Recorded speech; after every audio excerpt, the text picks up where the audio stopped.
Times Square is a lot of different things. It's a historic part of Manhattan. It's iconic when it comes to New Year's Eve, not to mention Broadway. It's an area that a lot of New York natives try to avoid. It's also, without a shadow of a doubt, an area that had gone through a dramatic transformation in the 1990s. It's one that many called Disneyfication. It went from a seedy pocket of adult theaters and clubs and shops to the M&M store, Bubba Gump Shrimp, and wax museums. That term, Disneyfication, not only signaled the cleaning up of 42nd Street, but on a more literal level was indicative of a time where the Walt Disney Company was heavily invested in its revitalization. That includes almost building a 47-story tall Disney hotel in the heart of Times Square. In the late 80s, early 90s, the city saw a resource in Times Square. The thinking was that if more people were enticed to visit Times Square, it would mean more spending in the city, more tax revenue, and more jobs. The Times Square revitalization effort estimated that transforming 42nd Street alone would result in 20,000 new jobs and up to $320 million a year in taxes. In order to clean up Times Square and turn it into the tourist destination they wanted, the city would have to make drastic changes in a short window of time. Step 1 involved pushing out all of the adult shops and clubs in the area. A planned zoning resolution would strictly limit where adult businesses in the city could operate, and that included flat-out banning them from certain districts, such as District C67, which was 42nd Street. Adult businesses within the new zones would have 1 year to move before being shut down. Opponents to the change called it heavy-handed and forced morality, and argued that it would alter the character of the city. After all, Times Square's reputation of being kinda seedy was one that dated back to its early days. The city countered that those shops weren't adding much character, or at least not the kind of character they wanted New York to be known for. At the same time, it was all sort of a game of chicken. Brands and companies that the city did want New York to be known for only wanted to get involved so long as other big brands and companies were attached to it. So it was in the city's best interest to land a real big fish for this revitalization effort, one that would draw in countless other participants. And what better fish when it came to family-friendly tourism than Disney? According to Disney War by James Stewart, Disney CEO Michael Eisner was initially resistant to the idea of getting involved with Times Square. After all, the place had a reputation that was about as un-Disney-like as you could get. However, after a private tour of the new Amsterdam Theater with architect and friend Robert Stern, he had a change of heart. Restoring this classic piece of New York history on 42nd Street could be the kind of move that would set him apart from other bland corporate CEOs. He would become a patron of the arts in a pretty significant way. It also helped that Eisner was a native New Yorker who had grown up seeing shows on Broadway and even majored in English to be a playwright. So with a change of heart, in February of 1994, Disney and city officials announced plans for the company to purchase and renovate the new Amsterdam Theater. Disney would be paying $8 million out of their own pocket, and the remaining $26 million would come from low-interest loans from the state.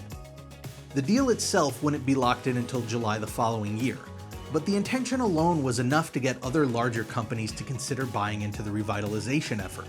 As Gretchen Dykstra, president of the Times Square Business Improvement District, put it, quote, "Once Disney came, it was a whole new ballgame. Businesses like AMC Theaters and amusements like Madame Tussauds Wax Museum threw their hat into the ring." Another company that was looking to buy into Times Square thanks to Disney was, well, it was actually Disney again. In early 1995, the city was looking to choose a company to develop the northeastern corner of 42nd Street and 8th Avenue.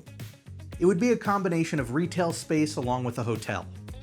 Disney had partnered with Tishman Urban Development and Miami-based Arquitectonica to submit their proposal.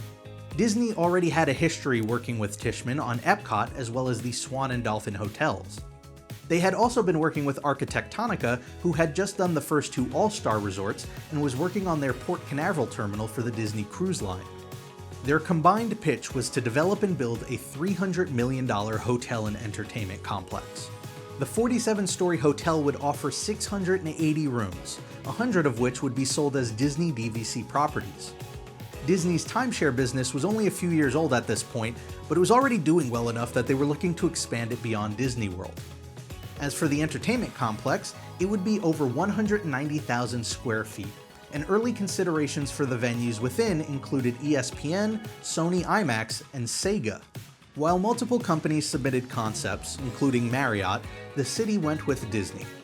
Some would speculate that the city accepted Disney's proposal out of fear, and that if they hadn't, Disney would pull out of the new Amsterdam Theater purchase, since that still wasn't set in stone.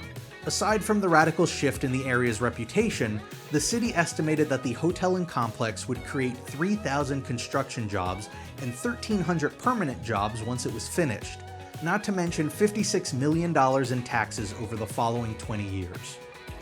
More importantly, it strengthened Disney's commitment to the area, and in turn, the city's ability to sell the revitalization to other companies.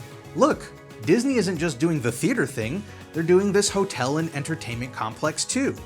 Oh, and retail. Did we mention retail? That's right. On top of the two projects, Disney was also in talks to lease retail space on 42nd and 7th for a Disney store. 8 years prior, the company had ventured into the world of retail, and by that point there were over 125 Disney stores across the nation. Then, out of nowhere in 1996, the same year they were originally planning to break ground on the hotel, Disney announced that they were backing out of the plan. They offered no public reason beyond wanting to put the idea of an urban timeshare on the back burner. Instead, their focus would be on other beach-style properties such as Vero Beach and Hilton Head Island. However, around that same time, it was reported that Tishman was struggling to find financing for the $300 million project, so it's possible that played a part in the decision as well. Rumors circulated for a while that they were going to get involved in a 380,000 square foot entertainment complex across the street that was going to be shared with retailer HMV. One source even claimed that there was some sort of indoor amusement park in the works, but nothing really ever came of it. Disney did end up investing quite a bit of attention and money into New York City, however. They ultimately did buy and restore the new Amsterdam Theater, which is still around today and has been home to numerous Disney musicals. Just next to the theater, they would open a Disney store. They also held all sorts of events in the city at that time, including a massive outdoor premiere of the film Pocahontas in Central Park, and a modified version of the Main Street Electrical Parade that ran in Manhattan to promote Hercules. As for the hotel project, Tishman ended up getting the hotel built anyway, and it exists today as a Westin that they still own. It even looks pretty much the same as it would have with Disney, just minus the pixie dust. The Disneyfication of Times Square is undeniable. It not only represents the moral 180 that the area took when it went from the Deuce to the best spot to find a third-rate Winnie the Pooh, but it also represents a time where one company moved in and set down roots in a city that they're still present in to this day. But beyond those two, it also describes the very effect that the company had on Times Square. They never went through with the hotel, but just by planning on it for a year, the city was able to bring in other big names to help transform the area. Not many companies wielded that kind of power, but Disney did. Now, whether that Disneyfication was good or bad for Times Square, that's a question for another video, and a whole lot of opinionated New Yorkers.